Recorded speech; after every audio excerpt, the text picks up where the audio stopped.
പ്രിയപ്പെട്ട പ്രേക്ഷകരെ, കേന്ദ്ര കാലാവസ്ഥാ വകുപ്പിന്റെ നിരീക്ഷണങ്ങളൊക്കെ അനുസരിച്ച് ഇന്നിപ്പോൾ നമ്മൾ മാപ്പ് പരിശോധിച്ചാൽ 14 ജില്ലകളിലും ഗ്രീൻ അലേർട്ടാണ്. എവിടെയും മഴ മുന്നറിയിപ്പുകൾ ഒന്നും തന്നെ ഇല്ല. ഒറ്റപ്പെട്ട ഇടങ്ങളിൽ പക്ഷേ നേരിയ മഴ ഒരുപക്ഷെ ലഭിച്ചേക്കാം എന്നൊരു സാധ്യത കൂടി കേരള ദുരന്ത നിവാരണ അതോറിറ്റി പറഞ്ഞിട്ടുണ്ട്. ആലപ്പുഴ, കോട്ടയം, കോഴിക്കോട് ജില്ലകളിലാണ് മഴ മുന്നറിയിപ്പ് ചെറുതായെങ്കിലും ഉള്ളത്.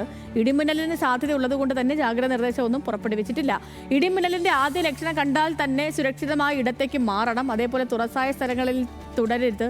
പിന്നെ അതേപോലെ ശക്തമായ കാറ്റിനും മിന്നലിനും ഒക്കെ സാധ്യതയുള്ള ഘട്ടത്തിൽ ജനലിനും വാതിലും ഒക്കെ അടച്ചിടുക, ഗൃഹോപകരണങ്ങളുടെ വൈദ്യുതി ബന്ധം വിച്ഛേദിക്കുക എന്നിവയൊക്കെയാണ് നിർദ്ദേശങ്ങളിൽ പ്രധാനപ്പെട്ടത്.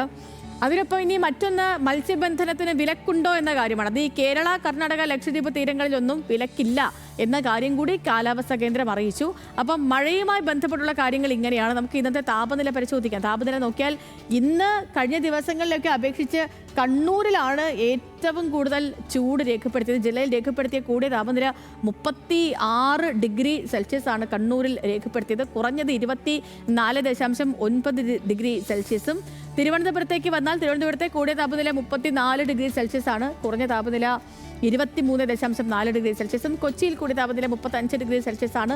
കുറഞ്ഞ താപനില 25.1 ഡിഗ്രി സെൽഷ്യസ്. ഇനി കോഴിക്കോട് 35 ഡിഗ്രി സെൽഷ്യസ് ആണ് കൂടിയ താപനില. ഉയർന്ന താപനില കുറഞ്ഞത് 26.8 ഡിഗ്രി സെൽഷ്യസുമാണ് കോഴിക്കോട്. അപ്പോൾ പകൽ സമയത്താണ് കടുത്ത ചൂട് അനുഭവപ്പെടുന്നത്. അതുകൊണ്ട് പുറത്തിറങ്ങുമ്പോൾ എല്ലാവരും പ്രത്യേകം ഒന്ന് അക്കാര്യം ശ്രദ്ധിക്കണം. വെയിൽ ഡയറക്റ്റായിട്ട് വെയിൽ നമ്മുടെ ബോഡിയിലേക്കരുത്, അതാണ് ഏറ്റവും പ്രധാനം. അപ്പം കാറിൽ പോകുന്നവർ കുഴപ്പമില്ല, സൺസ്ക്രീനൊക്കെ ഇട്ട് പോയാൽ മതി. 2 വീലർ ഓടിക്കുന്ന ആളുകൾ നിർബന്ധമായിട്ടൊരു പുള്ളോവറൊക്കെ ഇട്ട് കൈയൊക്കെ മറച്ച് മുഖവും മറച്ച് സൺസ്ക്രീനൊക്കെ വാരി പൊത്തിക്കൊണ്ട് മാത്രമേ പുറത്തിറങ്ങാൻ പാടുള്ളൂ. കാരണം അത്രയും ചൂട, അത്രയും കൊടിയ താപമാണ് ശരീരത്തിൽ വന്നുകൊണ്ടിരിക്കുന്നത്. എല്ലാം മറ്റേ അൾട്രാവയലറ്റ് കിരണങ്ങളും കാര്യങ്ങളും ഒക്കെയാണ്. അപ്പോൾ അതുകൊണ്ട് പ്രത്യേകം ഒന്ന് ശ്രദ്ധിച്ചേക്കൂ.